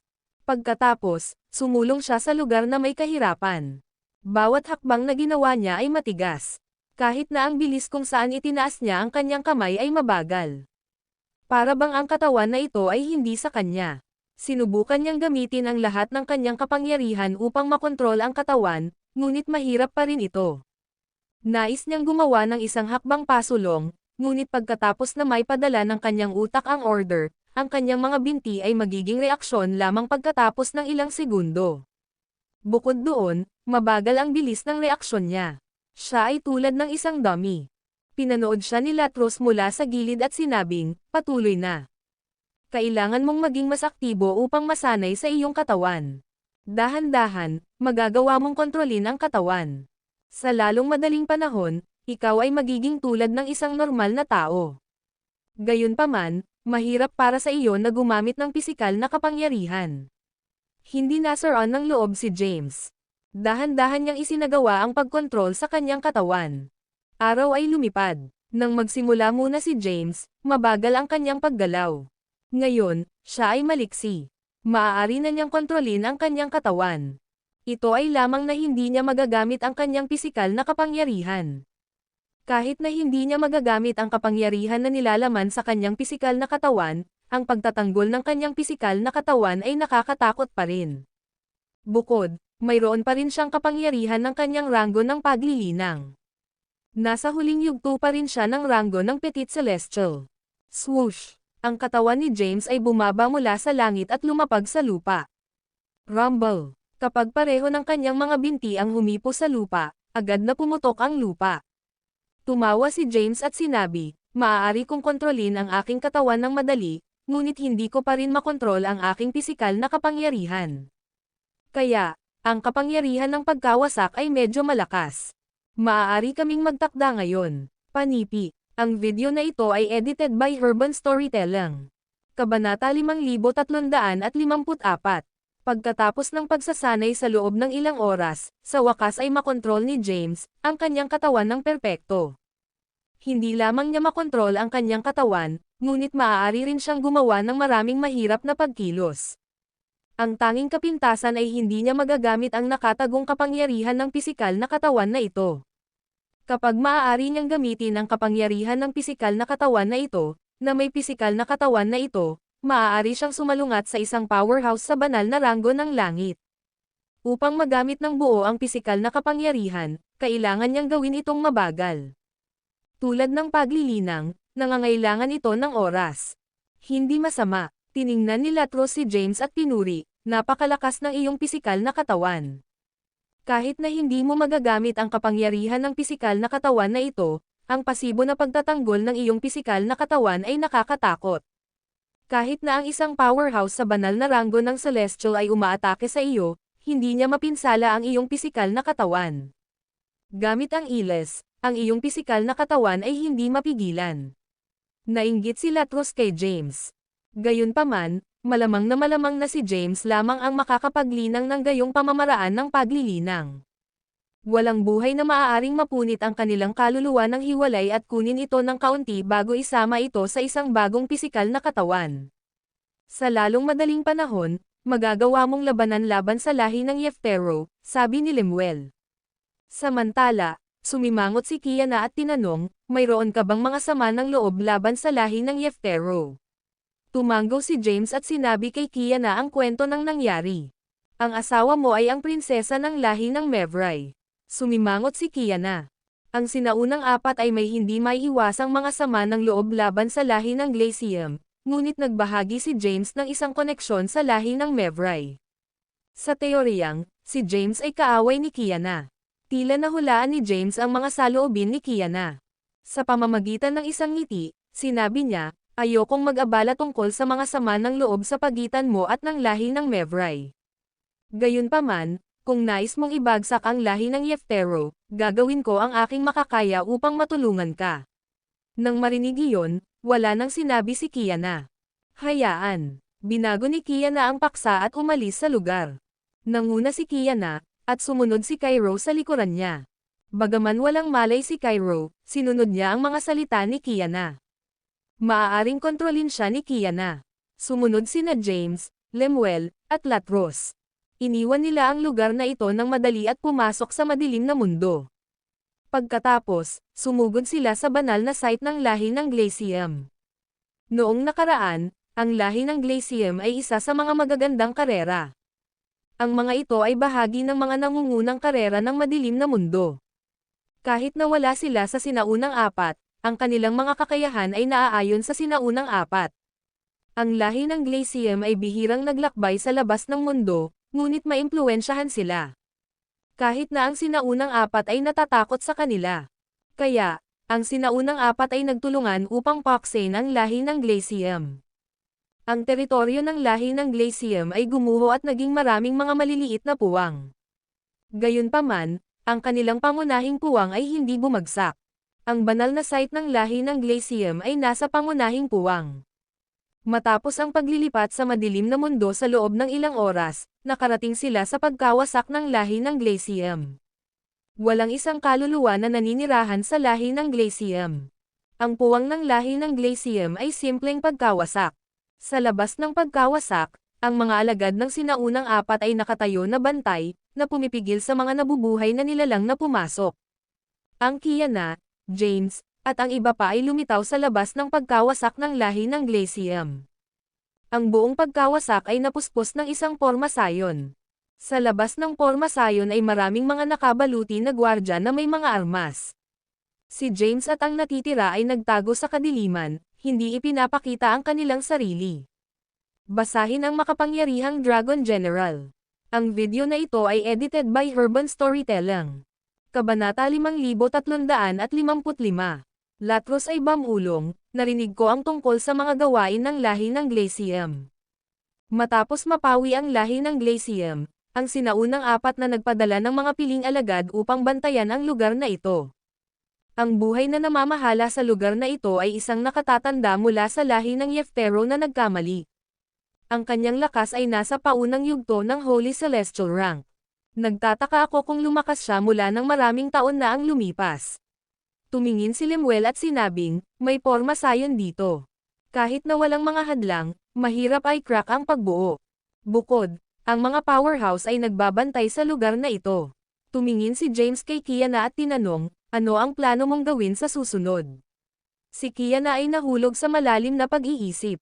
Matapos mag-isip ng ilang sandali, sinabi niya, dahil maaari mong masira ang selyo ng aking porma sayon, hindi magiging mahirap para sa iyo ang mga lalaki na basagin ang pagbuo dito. Ang tanging pag-aalala ko ay sa pamamagitan ng pag-atake sa mga gwardya, maaari nating alerto ang sinaunang apat at pilitin silang magpadala ng mga powerhouse. Sa ngayon, mag-iisip ako sa pag-iisa pagkatapos pumasok sa banal na site. Hindi ako makagambala, o ang lahat ng aking pagsisikap ay walang kabuluhan. Sinabi ni Latros, sabihin mo sa amin sa harap. Ano ang kailangan mong gawin sa amin? Tiningnan sila ni Kiana at sinabing, matapos makitungo sa mga gwardya, kailangan mong protektahan ako. Kapag dumating ang mga powerhouse ng sinaunang apat, hadlangan ang mga ito para sa akin. Huwag hayaan silang pumasok sa banal na site at abalahin ako. Natatakot ako na magiging mahirap. Sumimangot si Latros at sinabing, ilan lamang sa atin. Hindi kami sapat na malakas upang pigilan ang sinaunang apat. Bagaman si Latros ay ang Panginoon ng Ares, ang lahi ng Theaten ay kulang sa paghahambing sa sinaunang apat mula sa madilim na mundo. Bukod, walang paraan na maaari niyang tanungin ang lahat ng mga powerhouse ng Theaten race upang matulungan si Kiana. Sinabi ni Kiana, ang mga powerhouse ng sinaunang apat na mundo ng apat ay hindi pag-atake ng buong lakas. Kahit na bago sila ay nangyayari sa lugar na ito, magpapadala lamang sila ng ilang mga powerhouse upang mag-imbestiga. Sa iyong mga kakayahan, magagawa mong pigilan ang mga powerhouse. Bukod sa, hindi ko hinihiling sa iyo na ipagsapalaran ang iyong buhay laban sa sinaunang apat mula sa madilim na mundo. Kailangan lang kita upang harangan ang mga ito. Habang nagsasalita, tiningnan ni Kiana si Cairo at sinabing, tutulungan ka ni Cairo. Gaano katagal ka magmumuni-muni sa pag-iisa? Tanong ni Lemuel. Umiling-iling si Kiana at sinabing, hindi ko alam. Maaari akong maging mabilis, ngunit maaari rin akong tumagal ng mahabang panahon. Sinabi ni James, yamang kinuha namin ang kanyang mga gamit, tulungan siya ng isang beses. Sige, tumanggo si Latros. Kahit na ayaw niyang lumaban sa sinaunang apat mula sa madilim na mundo, nakuha niya ang Glaciemon Sword ng Glacium Race. Ito ay magiging bastos sa kanya na huwag tulungan si Kiana. Sa isang instant, binago niya ang kanyang hitsura at aura. Kung kailangan niyang kumilos, hindi niya maiwasang malaman ng sinaunang apat mula sa madilim na mundo na ang lahi ng Theaten ay nauugnay sa bagay na ito. Kung hindi man, hampasin ng kalamidad ang lahi ng Theaten. Wala namang mga alalahanin si Lemuel. Pagkatapos ng lahat, wala siya sa pangunahing katawan. Pareho si James. Hindi niya ginagamit ang kanyang aktwal na hitsura. Matapos talakayin, nakarating sila sa isang pinagkasunduan. Cairo, atake. Kaagad, naglabas ng order si Kiana. Nang matanggap ang pagkakasunod-sunod, nawala si Cairo. Sa susunod na sandali, lumitaw siya sa labas ng porma sayon. Nagpakita siya ng wala kahit saan. Mabilis, kinuha niya ang buhay ng mga gwardya. Hindi man lang tiningnan ni Cairo ang mga gwardya bago pinatay ang mga ito. Ang kaguluhan na ito ay nakakaakit ng nakatatandang nagbabantay sa lugar na ito. Ito ang nakatatanda sa lahi ng Yeftero. Ang kanyang base sa paglilinang ay nasa paunang yugto ng Holy Celestial Rank. Gayunpaman, ang isang powerhouse sa paunang yugto ng Holy Celestial Rank ay hindi tugma ng Cairo. Masasaktan lang siya sa kanila. Walang malay si Cairo. May kapangyarihan siya, ngunit hindi niya maipalabas ang kanyang buong lakas. Madali niyang salakayin ang nakatatandang nagbabantay sa lugar na ito, ngunit hindi niya mapapatay ang huli sa isang maikling panahon. Dapat ka ring atake, mabilis na makitungo sa mga kaaway. Tiningnan ni Nakia na sina Latros at Lemuel. Nagpalitan ng sulyap si Latros kay Lemuel bago kumilos. Sumali sila sa labanan. Ang tatlo sa kanila ay nakapaligid sa nakatatanda ng lahi ng Yeftero at sinalakay siya.